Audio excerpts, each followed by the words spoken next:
Hello बच्चों, चलिए प्रश्न को देखते हैं। प्रश्न है कोणीय प्रक्षेपण की परिभाषा लिखिए तथा पतले प्रिज्म के लिए इसका व्यंजक प्राप्त कीजिए। तो प्रश्न को आगे हल करें उससे पहले जो प्रश्न की मुख्य अवधारणा है उस पर विचार करते हैं। तो इस प्रश्न के लिए जो मुख्य अवधारणा है वह हो जाएगी विचलन कोण डेल्टा का सूत्र। अर्थात हम यहाँ पर यह देखेंगे विचलन कोण का सूत्र क्या होता है। तो विचलन कोण का सूत्र होता है डेल्टा बराबर म्यू घटाव में 1 गुणा में ए, जहाँ म्यू बराबर है अपवर्तनांक और ए बराबर है प्रिज्म कोण।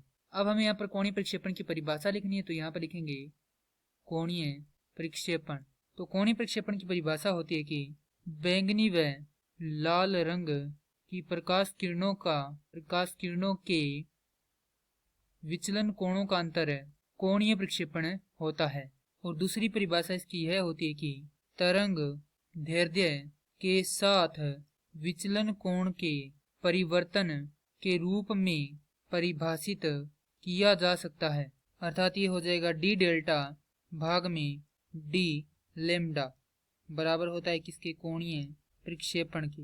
अब यहाँ से डेल्टा बराबर होता है इसके, तो यहाँ से इसका डेल्टा क्या कर देते हैं, हम यहाँ पर अवकलन कर देते हैं। तो डेल्टा बराबर है हमारे पास म्यू घटाव में 1 गुणा में ए है, तो ए का अंदर गुणा कर देंगे तो हमारे पास ये मान आएगा। अब अवकलन करने पर यदि अवकलन करते हैं तो हमारे पास मान आता है डी डेल्टा भाग में डी म्यू बराबर है किसके, ए के।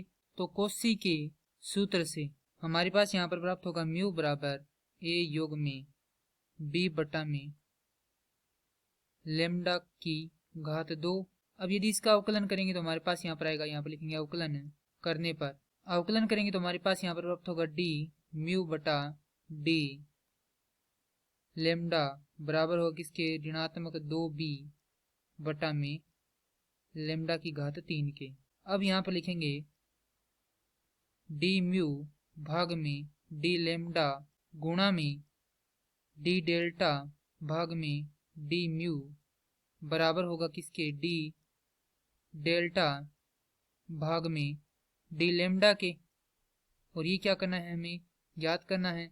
तो यहाँ से लिखेंगे तो हमारे पास आएगा डी लेम्डा डेल्टा भाग में डी लेम्डा बराबर होगा ए गुणा में ऋणात्मक 2b भाग में लेम्डा की घात 3। अब यहाँ से ये हो जाएगा डी डेल्टा भाग में डी लेम्डा बराबर ऋणात्मक 2 गुणा में ए गुणा में बी गुणा में 1 बटा में लेम्डा की घात 3। तो यहाँ पर ये जो भाग है ये क्या है, हमारे पास नियतांक है। अतः यहाँ से डी डेल्टा भाग में डी लेम्डा समानुपाती हो जाएगा किसके, 1 बटा लेम्डा की घात 3 के। तो यहाँ से हम लिख सकते हैं कि कोणीय प्रक्षेपण तरंग दैर्ध्य के घन के व्युत्क्रमानुपाती होता है। और इसका सूत्र हमें यहाँ पर ये प्राप्त होता है। और ये क्या करना था, हमें ज्ञात करना था। मैं आशा करता हूँ कि यह प्रश्न आपको समझ में आया होगा। धन्यवाद।